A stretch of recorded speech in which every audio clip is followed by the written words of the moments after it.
عازف ودنه كأنه حرير، وانا دايما بحكيله كتير يتأملني.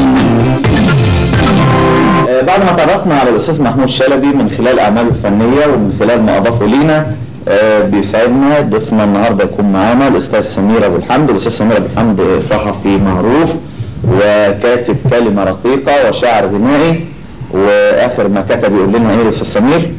انا بشكر حضرتك. هي غنوه هعديلك دي اخر ما كتبت من اعمال غنائيه. بالاضافه انا طبعا كاتب اذاعي ايضا يعني، ولي اعمال كتيره جدا في الاذاعه، دراما واغنيات ومسلسلات منها ايه؟ قول لنا كده. يعني مثلا سباعيه الطريق الى الحريه، وهي خاصه بالعيد القومي للاسماعيليه. في قلوب بلا اقنعه وهي سهره تمثيليه.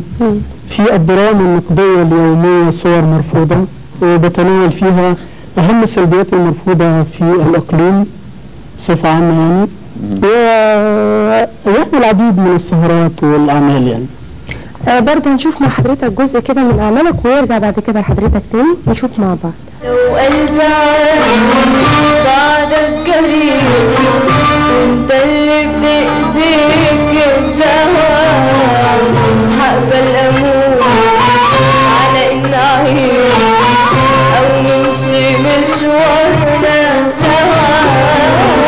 لو قلبي عايش بعدك قريب وانت اللي بإيديك الدواء، هقبل أموت على إن أعيش أو نمشي مشوارنا